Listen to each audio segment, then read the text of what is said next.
Hello everyone, welcome to Ninestar Academy. आज के इस वीडियो में हम बात करने वाले हैं जैक दिल्ली काउंसलिंग के अंदर ऐसे कौन कौन से डॉक्यूमेंट्स हैं जो आपको हर हाल में चाहिए होंगे। अब इनमें से कुछ डॉक्यूमेंट ऐसे होंगे जो आपको रजिस्ट्रेशन टाइम पर चाहिए और कुछ ऐसे डॉक्यूमेंट्स हैं जो आप रजिस्ट्रेशन टाइम पर नहीं दोगे, लेकिन जब फिजिकल रिपोर्टिंग के लिए आप जाओगे तब आपको वो डॉक्यूमेंट्स देने होंगे। तो फटाफट हम लोग बात करते हैं जैक दिल्ली के अंदर। बिना टाइम वेस्ट किए हुए फटाफट आप लोग स्क्रीन पर आइए। सबसे पहले थोड़ा सा जो वेबसाइट है इसका इंटरफेस हम देख लेते हैं जैक दिल्ली काउंसलिंग का। जिन बच्चों ने अभी तक रजिस्ट्रेशन करना स्टार्ट नहीं किया है या उन्हें नहीं पता रजिस्ट्रेशन कहाँ से करना है, तो जैक दिल्ली 2026 आप यहाँ पर एंटर करोगे, देन उसके बाद आपको ये वेबसाइट देखने को मिलेगा। थोड़ा सा नीचे स्क्रॉल डाउन करने पर कैंडिडेट एक्टिविटी वाला ये बोर्ड आपको देखने को मिलेगा और यहाँ पर जैसे ही आप क्लिक करोगे देन जो आपको रिडायरेक्ट कर दिया जाएगा उस पेज पर जहाँ से आपको रजिस्ट्रेशन करना है। अगर लॉगिन करना है जस्ट एप्लीकेशन नंबर और पासवर्ड डालना है, और अगर आप न्यू कैंडिडेट हो तो यहाँ पर क्लिक करके आप यहाँ से फ्रेश रजिस्ट्रेशन अपना कर सकते हो। हालांकि अभी कुछ प्रॉब्लम आ रहा है यहाँ पर और वो थोड़ी देर बाद में सॉर्ट आउट हो जाएगा। शाम तक स्मूथली रजिस्ट्रेशन यहाँ से स्टार्ट हो जाएंगे। बाकी आपको मैं एक कंप्लीट वीडियो डाल दूंगा जहां पर स्टेप बाय स्टेप मैं आपको प्रोसेस देने वाला हूँ कि हमें जो रजिस्ट्रेशन है वो किस तरीके से करना है। अब हो सकता है कि मैं लाइव सेशन में आपको बताऊं या फिर एक शॉर्ट वीडियो या एक ही छोटा सा लगभग 4 से 5 मिनट का वीडियो आपको मिल जाएगा जहां पर हम बात करेंगे कि रजिस्ट्रेशन आपको किस तरीके से करना है, किन किन चीजों को ध्यान में रखना है। तो अभी बात कर लेते हैं फटाफट रिक्वायर्ड डॉक्यूमेंट्स की। तो ये लिस्ट है जो कि आपको प्रिपेयर करनी होगी अपने डॉक्यूमेंट्स की लिस्ट में, मतलब ऐड कर लेना है हर एक डॉक्यूमेंट्स को। तो वन बाय वन बात करते हैं। फर्स्ट डॉक्यूमेंट जो होने वाला है वो है receipt of the seat acceptance fee. अब ये डॉक्यूमेंट्स क्या है, ये बेसिकली जब आपको सीट अलॉट होगा, सीट अलॉट होने के बाद आप 95,000 रुपीज पे करोगे,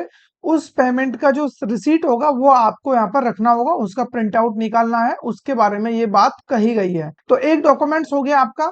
देन उसके बाद ये उसी बच्चे को देना है, अभी रजिस्ट्रेशन टाइम पे ये नहीं देना है। रजिस्ट्रेशन टाइम पर कौन से देने हैं वो भी बता दूंगा। Online created registration form duly sign by guardian, parents and candidate. ये वो डॉक्यूमेंट है जब आप रजिस्ट्रेशन करोगे जैक दिल्ली के लिए, तो जो फाइनल सबमिशन आप प्रिंट आउट निकालते हो तो उसके बारे में ये बोला गया है, जिसको आपको फादर और अपना खुद का सिग्नेचर करके उसको भी रख लेना है। वो भी आपको रिपोर्टिंग टाइम पर चाहिए होगा। देन जो थर्ड डॉक्यूमेंट है वो है प्रिंट आउट। हाँ, print out of field choices. इसकी बहुत ज्यादा जरूरत आपको नहीं पड़ेगी और ये तो आप कभी भी डाउनलोड कर लोगे जो भी आप चॉइस फिलिंग करोगे, जिसके अकॉर्डिंग आपको सीट अलॉटमेंट होगा। तो सीट अलॉटमेंट होने से पहले जब भी आप चॉइस फिलिंग करो तो उसका पीडीएफ आप डाउनलोड कर लेना, ताकि आपके पास प्रूफ रहे जब आपको सीट अलॉट हो। अगर कुछ भी गलत हो रहा है वहां पे, मान लो आपने जो चॉइस ऊपर डाली हुई है या आपको ऊपर वाली चॉइस दे दी जबकि नीचे आपके पास अच्छी चॉइस थी, या फिर आपने बहुत टॉप वाली चॉइस ऊपर डाली हुई थी और वो आपसे लो रैंक पर किसी दूसरे पर्सन को मिल गई और आपको नहीं मिली, तो कम से कम आप क्लेम कर सकते हो कि सर मैं इस सीट के लिए एलिजिबल था, आपने मुझे नहीं दी ये सीट और ये मेरा चॉइस फिलिंग ऑर्डर है। समझ रहे हो? हालांकि ऐसा कभी होता नहीं है बट फिर भी आप निकाल लेना, कोई दिक्कत नहीं है। फोर्थ डॉक्यूमेंट की हम बात करें तो यहाँ पर आपको पासपोर्ट साइज के फोटो चाहिए होंगे, 3 पासपोर्ट साइज के फोटो। लेकिन आप एक साथ निकलवा लेना, लगभग 12 फोटो निकलवा लेना, जिनमें से 6 फोटो ऐसे रखना जिन पर डेट मेंशन हो कि ये फोटो आपने कब क्लिक कराया है, नीचे डेट मेंशन होती है। और 6 फोटो ऐसे ले लेना जिन पर डेट वगैरह मेंशन ना हो।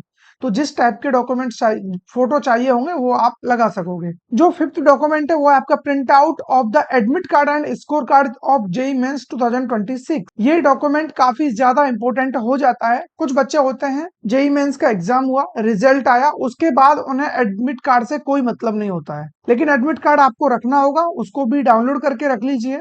अब मन में डाउट आएगा कि सर मेरे को जेई मेंस सेशन फर्स्ट वाला रखना है या सेशन 2 वाला रखना है, यानी कि जनवरी वाला रखना है या अप्रैल वाला। तो बेस्ट सजेशन तो ये है कि जिसमें भी आपका बेस्ट स्कोर है, जिसके अकॉर्डिंग आपकी रैंक निकल करके आई है, वो एडमिट कार्ड आप रखिए, या फिर आप दोनों ही एडमिट कार्ड रख लीजिए। इन केस आपके पास जो बेस्ट स्कोर है वो वाला एडमिट कार्ड नहीं मिल पा रहा है तो जो भी है वो एडमिट कार्ड आप जरूर से रख लेना, ठीक है। इसके बाद हम बात करते हैं जो सिक्स्थ डॉक्यूमेंट है वो है marksheet of the qualifying examination class 12 की मार्कशीट आपको रखनी होगी। अब क्लास 12 की मार्कशीट ही डिसाइड करती है कि आपको होम स्टेट का बेनिफिट मिलेगा या अदर स्टेट का। जो state code of eligibility conditions है वो डिपेंड करती है क्लास 12 आपका कहां से हुआ है, राइट। देन यहाँ पर जो 7th पोजीशन पर डॉक्यूमेंट है वो है प्रिंट आउट। हाँ, print out of seat allotment, out of seat allotment. अब जो सीट अलॉट आपको होती है चॉइस फिलिंग के अकॉर्डिंग, जो भी आपको सीट मिला है उसका भी आपको एक अलॉटमेंट आता है और वो डाउनलोड करके रखना है, वो भी एज ए आपका डॉक्यूमेंट काम आने वाला है। तो ये डॉक्यूमेंट्स भी आप रख रहे होंगे जो कि जैक दिल्ली की ऑफिशियल वेबसाइट पर ही आपको देखने को मिलेगा। कैसे डाउनलोड करना है, कैसे चेक करना है, ये सब कुछ आपको बताया जाएगा। एक बार काउंसलिंग प्रॉपर तरीके से स्टार्ट होने दीजिए, राउंड फर्स्ट का अलॉटमेंट आने दीजिए, सारी चीजें मैं आपको यहाँ पर बता रहा हूँ। नेक्स्ट डॉक्यूमेंट आपका होने वाला है डेट ऑफ बर्थ के लिए। अब चाहे आप यहाँ पर डेट ऑफ बर्थ सर्टिफिकेट दीजिए या फिर आप यहाँ पर हाई स्कूल का जो मार्कशीट है वो यहाँ पर दे सकते हो। अब यहाँ पर एक डाउट और आएगा बच्चों के माइंड में कि सर मेरा स्कूलिंग मान लो क्लास जो 12th है वो तो दिल्ली से हुआ है और क्लास 10th मैंने किया है अदर स्टेट से या यूपी, बिहार, हरियाणा, राजस्थान, जहां से भी मैं बिलोंग करता हूँ, तो क्या मेरे को बेनिफिट मिलेगा होम स्टेट का? बिल्कुल मिलेगा। मैंने आपको थोड़ी देर पहले ही बताया था, स्टेट कोड ऑफ एलिजिबिलिटी जो कंडीशंस है उनको फुलफिल कौन करता है? क्लास 12। 10th मैटर करता ही नहीं है, 10th जस्ट चाहिए होगा आपका जो डेट ऑफ बर्थ है उसको रिप्रेजेंट करने के लिए आपको क्लास 10th की मार्कशीट लगानी होती है, अदरवाइज उसका कोई रोल नहीं है। क्लास 10th आपने पास की हुई है तभी आप क्लास 12th में गए हो, और क्लास 12th अगर आपका दिल्ली से हुआ है तो बस उतना ही काफी है आपको स्टेट कोड एलिजिबिलिटी कंडीशंस को फुलफिल करने के लिए। अब बात करते हैं नेक्स्ट डॉक्यूमेंट, वो है बोनस पॉइंट वाले बच्चों के लिए।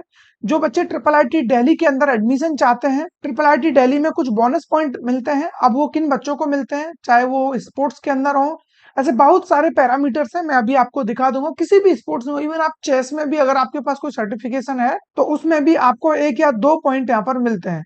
कबड्डी का अलग है, जितने भी स्पोर्ट्स हैं सब में बोनस पॉइंट आपको मिलते हैं, लेकिन आपके पास कुछ प्रूफ होना चाहिए, कुछ आपके पास मेडल वगैरह कुछ ऐसा होना चाहिए जिससे ये रिप्रेजेंट कर सको कि हाँ आप इस फील्ड में हो। एंड जो नेक्स्ट डॉक्यूमेंट है वो है आपका रिजर्व कैटेगरी।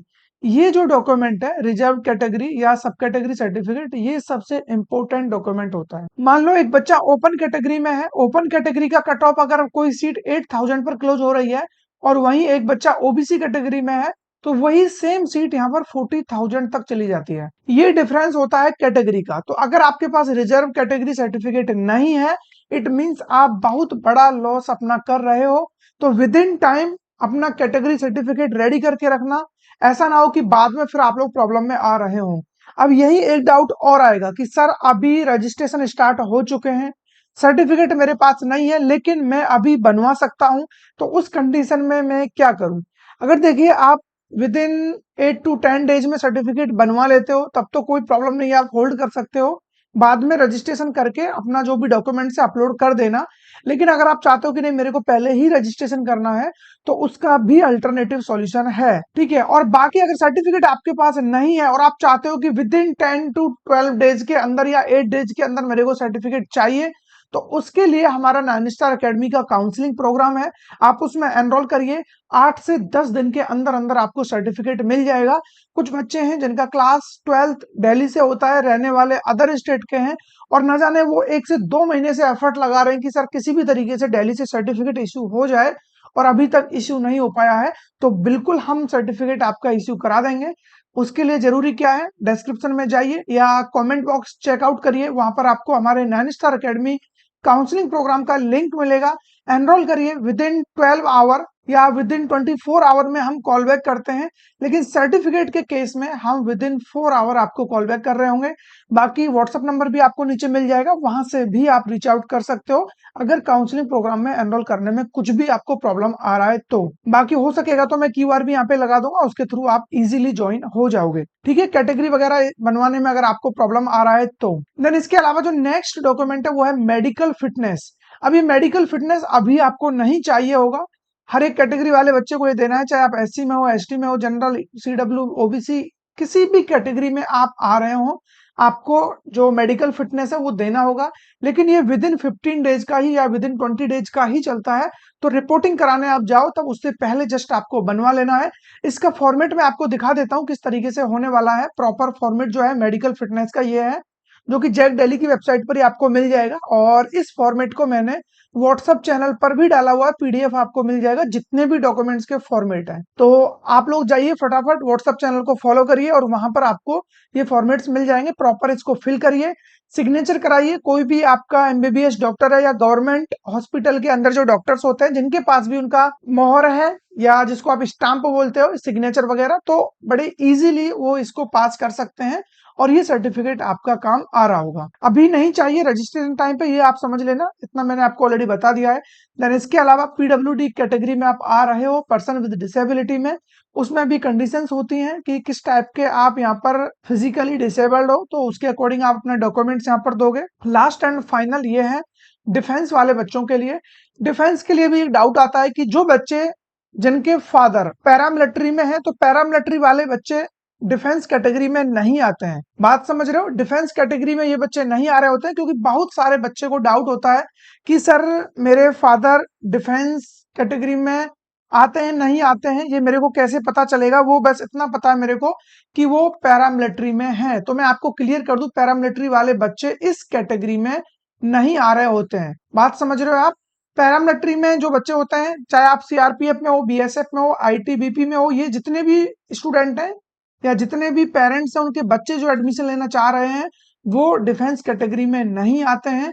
ये सारे बच्चे किस कैटेगरी में आ रहे होते हैं? बेसिकली ये होम अफेयर्स के अंदर आ रहे होते हैं, मिनिस्ट्री ऑफ होम अफेयर्स। समझ रहे हो बात को? तो इन बच्चों को रिजर्वेशन नहीं मिलता है, तो ये बात भी आप लोग थोड़ा सा समझ लेना।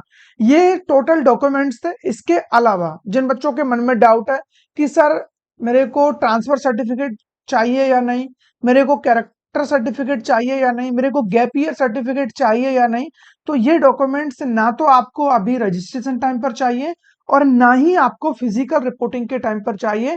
ये डॉक्यूमेंट्स आपको चाहिए होंगे जब आप कॉलेज के अंदर एडमिशन ले चुके होंगे, क्लासेस आपकी स्टार्ट हो चुकी होंगी, तब आपको अपना transfer, character and gap year, अगर आपने गैप लिया है तो। अगर गैप नहीं लिया है तब तो कोई प्रॉब्लम है ही नहीं, क्योंकि कैरेक्टर सर्टिफिकेट ये डिफाइन करता है कि जो भी बच्चा हमारे यहाँ पर स्कूल में पढ़ाई की है क्लास 12 तक, तब तक के लिए इसका कैरेक्टर गुड था, किसी भी क्रिमिनल एक्टिविटीज में इन्वॉल्व नहीं था। तो ये चीज को मतलब क्लैरिफाई करके देता है आपका कैरेक्टर सर्टिफिकेट।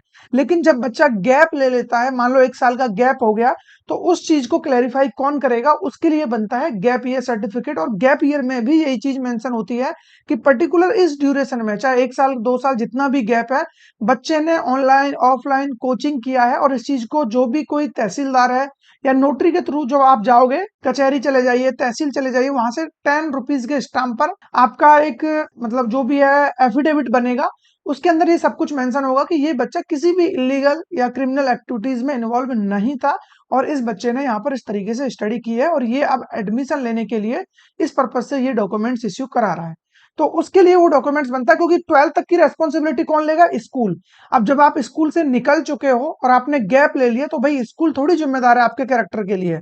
जब तक स्कूल में थे तब तक ठीक है, अब जिम्मेदारी किसकी है? आपने वो डाल दी एफिडेविट के ऊपर, एफिडेविट से वो क्लियर हो गई, देन उसके बाद फिर कॉलेज में आप पहुंच जाओगे, देन कॉलेज की जिम्मेदारी स्टार्ट हो जाती है। ठीक है, तो ये ओवरऑल था आज के इस वीडियो में। आई होप आप लोगों को काफी मजा आया होगा आज के इस वीडियो में। अगर वीडियो थोड़ा भी आपको पसंद आया है तो चैनल को तो सब्सक्राइब करना ही है, इस वीडियो को लाइक जरूर से कर देना, अपने फैमिली मेंबर्स, अपने फ्रेंड सर्किल में ये वीडियो जरूर से शेयर करना, जिस भी बच्चे को इसकी जरूरत हो। मिलेंगे ऐसे किसी इंटरेस्टिंग टॉपिक के साथ। Keep learning and keep growing. Thank you.